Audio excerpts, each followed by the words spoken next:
नमस्कार।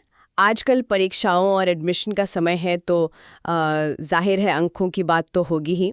हमारे पास अंक का डंक, बच्चों पर अंकों का प्रभाव लेख के कुछ अंश हैं और ये इसी मुद्दे पर मतलब काफ़ी गहरी बात करते हैं। हम सब ये देखते ही हैं कि कैसे मार्क्स को, अंक को कामयाबी का सीधा रास्ता मान लिया जाता है। पर उन बच्चों का क्या होता है जिनके नंबर उम्मीद के मुताबिक नहीं आते? लेख में एक लाइन है जो सोचने पर मजबूर करती है कि कई बार बच्चे एवरेज तो छोड़िए, जिंदगी की कवरेज से भी दूर हो जाते हैं। तो चलिए इसी पर आज थोड़ी बात करते हैं, समझते हैं कि ये अंकों की दौड़ आखिर क्या कर रही है। पहली बात जो इस लेख से साफ होती है वो ये कि अंक मतलब मार्क्स असल में टैलेंट का कोई पक्का पैमाना नहीं है। लेख में इसे बड़ा दिलचस्प कहा है, वर्तमान परिस्थिति जन्य गणित। यानी ये अंक शायद उस खास दिन, उस परीक्षा के माहौल पर ज़्यादा निर्भर करते हैं, बच्चे की पूरी काबिलियत पर कम।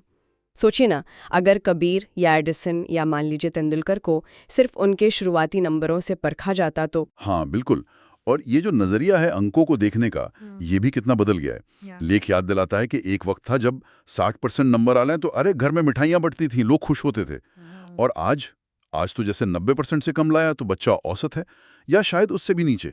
तो ये औसत चीज क्या है, इसकी परिभाषा ही जैसे लगातार बदल रही है और ऊपर जाती जा रही है। हाँ, और इसी बदलते नजरिए का असर शायद पेरेंट्स पर भी बहुत ज्यादा दिख रहा है।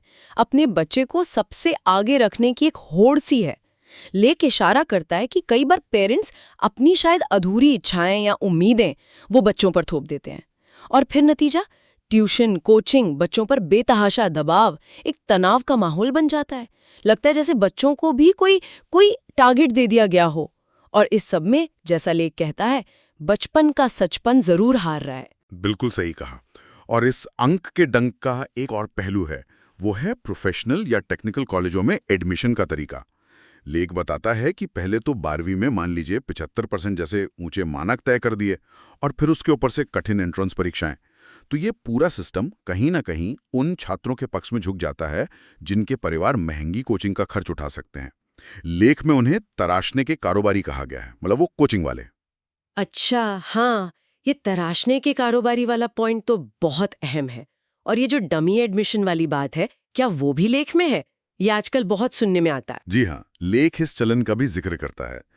कई सक्षम पेरेंट्स 9वीं या 11वीं से ही बच्चों को स्कूलों में डमी प्रवेश दिला देते हैं। मतलब नाम स्कूल में है पर बच्चा सारा दिन कोचिंग सेंटर में है। अब इसके दो ही रास्ते देखते हैं, या तो आईआईटी या मेडिकल कॉलेज में सीट मिल गई, या फिर दुखद है पर कई बार छात्र दबाव नहीं झेल पाते और फिर वैसी खबरें आती हैं जो हम सुनना नहीं चाहते। लेख ये सवाल भी उठाता है कि क्या एडमिशन का कोई ऐसा तरीका नहीं हो सकता जो सिर्फ 12वीं के सिलेबस पर आधारित हो, ताकि गांव के बच्चों को, गरीब बच्चों को भी बराबरी का मौका मिले, या ये मौके बस अमीरों के लिए रहेंगे? ये वाकई बहुत गंभीर सवाल है और सोचने वाली बात है।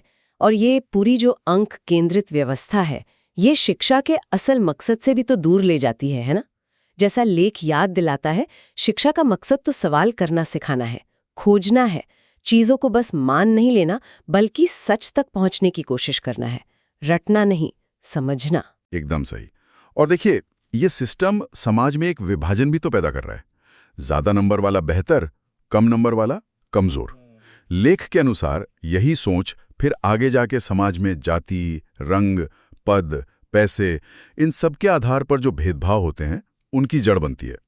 इंसान खुद को इंसान कम और इन बाहरी पहचानों से ज्यादा जोड़ने लगता है, और यहीं से बंटवारा शुरू होता है। और अगर हम असल जिंदगी की बात करें, प्रैक्टिकल लाइफ की, तो क्या सिर्फ मार्कशीट ही सफलता की गारंटी है? शायद नहीं। लेख भी यही कहता है। असली दुनिया में तो प्रॉब्लम सॉल्विंग स्किल्स, आप बात कैसे करते हैं, कम्युनिकेशन, टीम में कैसे काम करते हैं, आपकी नैतिकता, आपकी ईमानदारी, और हाँ, लगातार नया सीखने की इच्छा, ये चीजें शायद ज्यादा मायने रखती हैं। और ये सब गुण मार्कशीट पर कहाँ दिखते हैं? ये तो व्यवहार में नजर आते हैं। बिल्कुल। इसीलिए सबसे जरूरी यह है कि हम अपनी अगली पीढ़ी को सिर्फ किताबी ज्ञान न दें, बल्कि उन्हें मानवीय मूल्य भी सिखाएं। प्यार करना, सम्मान देना, दूसरों के दुख दर्द को समझना, मेहनत करना। लेकिन इस बात पर जोर देता है कि जीवन कौशल, लाइफ स्किल जरूरी हैं। अगर हमें एक आत्मनिर्भर और पूर्वाग्रहों से मुक्त समाज बनाना है तो इस अंकों की अंधी दौड़ से, इस दिखावे की होड़ से आगे देखना ही होगा।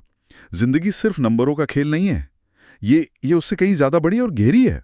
तो इस सारी बातचीत का निचोड़ क्या है? शायद यही कि हमें अंकों के इस डंक के असर को समझना होगा गंभीरता से, और ये मानना होगा कि काबिलियत और एक सफल, एक संतुष्ट जीवन का मतलब सिर्फ टॉप ग्रेड्स लाना नहीं होता। और जाते जाते एक सवाल सबके सोचने के लिए छोड़ जाते हैं, हमारा समाज ऐसा क्या करें कि बच्चों को इस नंबरों की रेस से थोड़ा हटाकर उनमें असली मानवीय गुण और जीवन में काम आने वाले हुनर उनको विकसित करने पर ध्यान दें, ताकि वो सिर्फ अच्छे छात्र नहीं बल्कि बेहतर और खुश इंसान भी बन सकें।